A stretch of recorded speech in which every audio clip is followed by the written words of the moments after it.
Chào tất cả anh chị em công ty Long Hải Securitas. Đây là một cái báo cáo mang tính truyền thông của quý 3 của tập đoàn và của công ty Long Hải. Thì trong tương lai chúng tôi sẽ thực hiện các cái báo cáo quý như thế này và để lên trang web.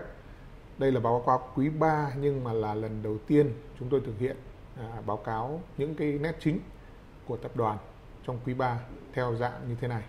Có những nét chính của tập đoàn thì tôi muốn gạch đầu dòng để các bạn nắm. Thứ nhất là doanh thu bán hàng của chúng ta đã tăng 4% trong quý 3 và 5% trong 9 tháng.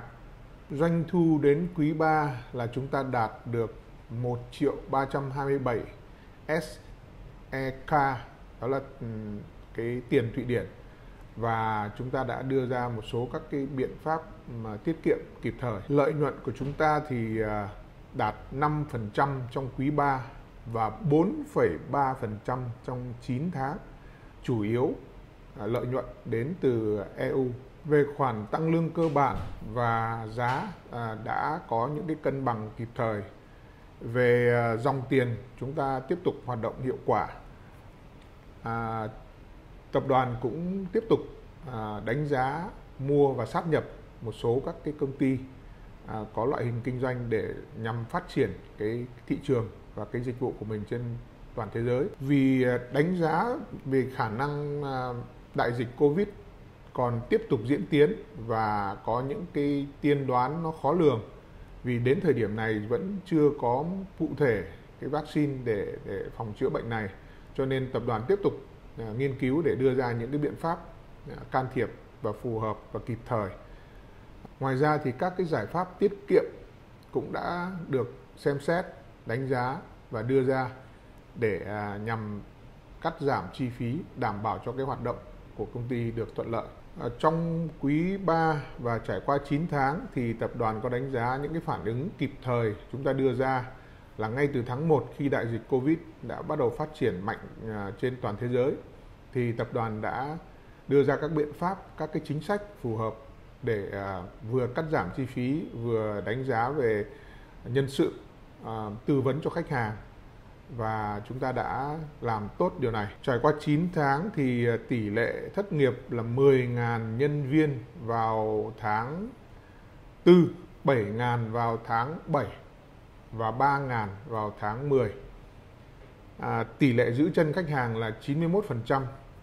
Trong cái phản ứng kịp thời thì chúng ta đã đưa ra được cái River Project.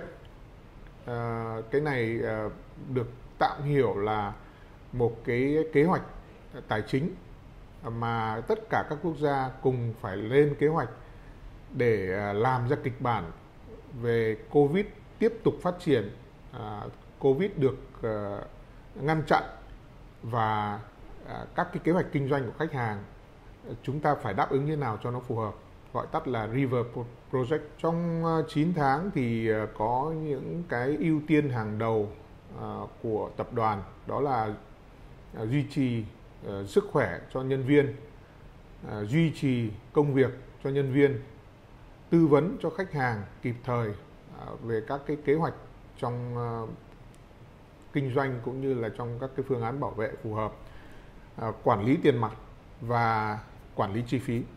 Trong 9 tháng thì chúng ta cũng đã tiếp cận các cái hợp đồng lớn như tập đoàn báo cáo, đó là Facebook, Amazon, Optus và Microsoft. Ngoài ra thì chúng ta đã phát triển được lấy được giấy phép tại Bắc Kinh cho cái việc hoạt động của chúng ta tại Bắc Kinh. Từ rất lâu chúng ta chỉ hoạt động dưới một cái giấy phép tạm thời, thế nhưng hiện nay đã có giấy phép công nhận và hoạt động tại Bắc Kinh với dịch vụ bảo vệ. Có một điều về gian lận thì tập đoàn đã phát hiện cái trường hợp gian lận về tài chính tại Nam Phi. 2 nhân viên của tập đoàn, 2 nhân viên của Securitas đã sử dụng, cấu kết với nhau và sử dụng các cái hóa đơn tài chính gian lận về thương mại. Một nhân viên đã từ chức, nghỉ việc, và một nhân viên thì đang hoàn tất hồ sơ để đưa ra công an làm rõ cái việc gian lận này. Tập đoàn xác định rằng cái hành vi gian lận này là một cái hình ảnh rất xấu cho cái uy tín của tập đoàn nói chung và của Securitas tại Nam Phi nói riêng. Khu vực AMIR, trong đó có Việt Nam, thì sẽ phát triển ESNS cùng với toàn cầu cho đến chiến lược phát triển đến 2023. Trong đó có những cái tiêu chí về quan hệ khách hàng tốt hơn, chiến lược cho từng thời kỳ cụ thể và chi tiết. Các giải pháp đưa ra phải linh hoạt, và dự kiến thì vào khoảng cuối tháng 11 này sẽ họp về vấn đề này. Ngoài ra, tại AMIR sẽ phát triển mạnh mẽ tại Trung Quốc khi chúng ta đã có giấy phép, và phát triển tại Ấn Độ. AMIR cũng sẽ khai thác triệt để cái dịch vụ tại phòng SOC, phát triển cho toàn bộ khu vực.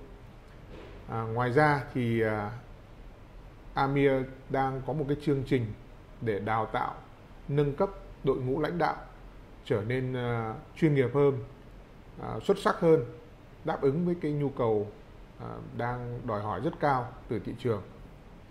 Kết luận lại, nhìn chung tại tập đoàn, chúng ta có thể thấy chúng ta đang đi đúng hướng và làm tiền đề phát triển cho năm 2021 và tầm nhìn đến năm 2023. Trong đó năm 2021 thì sẽ tập trung phát triển tại thị trường Trung Quốc và Ấn Độ.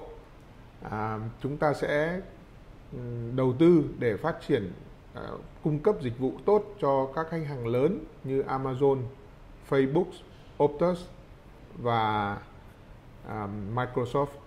Do đã mua lại một số mảng dịch vụ của Stanley Security, cho nên việc phát triển cái khả năng của dịch vụ này cũng sẽ được chú trọng vào năm 2021. Ngoài ra, do cái tình hình chính trị trên thế giới trong cái việc mà Mỹ và Trung Quốc, thì tại thị trường Ấn Độ và Việt Nam cũng sẽ có kế hoạch để đón nhận những nhà đầu tư dịch chuyển các cái sản phẩm cũng như các cái nhà máy hay là dịch vụ của họ tại Trung Quốc sang hai thị trường này. Đó là những cái nét chính của tập đoàn trong 9 tháng qua cái báo cáo quý 3 vừa qua được anh Magnus, chủ tịch toàn cầu, chia sẻ, và tôi cũng muốn chia sẻ lại với cả anh em trong toàn công ty. Tôi cũng muốn nói thêm về hoạt động kinh doanh của Securitas Long Hải tại Việt Nam. Chúng ta cũng đã có 3 quý 9 tháng làm việc hiệu quả. Tôi cho rằng cái hiệu quả này là do đội ngũ lãnh đạo, đặc biệt là chỗ CEO anh Cù Hoàng Nông, kiểm soát tài chính chị Phương, nhân sự chị Hương, kế toán chỗ chị Linh đã có một cái nỗ lực tuyệt vời, và cùng với tất cả các anh em brand manager, các cái nhân vị trí quan trọng, ngay từ tháng 1 khi tập đoàn đưa ra các cái tiêu chí về việc kiểm soát dịch bệnh, tư vấn cho khách hàng, kiểm soát tài chính, bố trí nhân sự, chăm sóc sức khỏe cho nhân viên, thì chúng ta đã nghiêm túc thực hiện, đã có những cái cuộc họp rất quan trọng và chúng ta đã đi đúng hướng. Khi tập đoàn đưa ra những cái yêu cầu về tài chính, về các cái kế hoạch trong cái River Project, chúng ta cũng đã thực hiện rất tốt. Và đến thời điểm này, tôi có thể rất tự hào một điều, Việt Nam chúng ta đã đang làm rất tốt và có một ảnh hưởng rất lớn trong cái ánh mắt nhìn của bạn bè trong cùng khu vực AMIR, cũng như của các cái vị lãnh đạo của tập đoàn. Họ đánh giá Việt Nam đã làm tốt những cái kế hoạch của mình và theo sát với những cái văn hóa kinh doanh cũng như những cái yêu cầu tiêu chí chiến lược của tập đoàn. Và đặc biệt là chính phủ Việt Nam đã kiểm soát tốt cái dịch bệnh, cho nên chúng ta đã có một cái cơ hội rất tốt, đó là khách hàng của chúng ta tiếp tục được cái kinh doanh của họ phát triển. Và qua cái dịch bệnh, khách hàng càng tin tưởng chúng ta hơn khi chúng ta đã kịp thời tư vấn cho họ và đưa ra cho họ những cái kế hoạch cũng như là các cái phương án tùy cơ ứng biến vào từng trường hợp một. Và đó là tôi cho rằng đó là cái nét rất khác biệt của chúng ta trên thị trường đối với cả các cái dịch vụ kinh doanh cùng ngành nghề khác. Cảm ơn các bạn đã lắng nghe và rất kỳ vọng chúng ta sẽ có một quý tư hoàn thành kế hoạch cả năm và đạt cái kết quả kinh doanh thật tốt. Chúc các bạn sức khỏe và hẹn gặp lại trong báo cáo quý tư. Chào các bạn.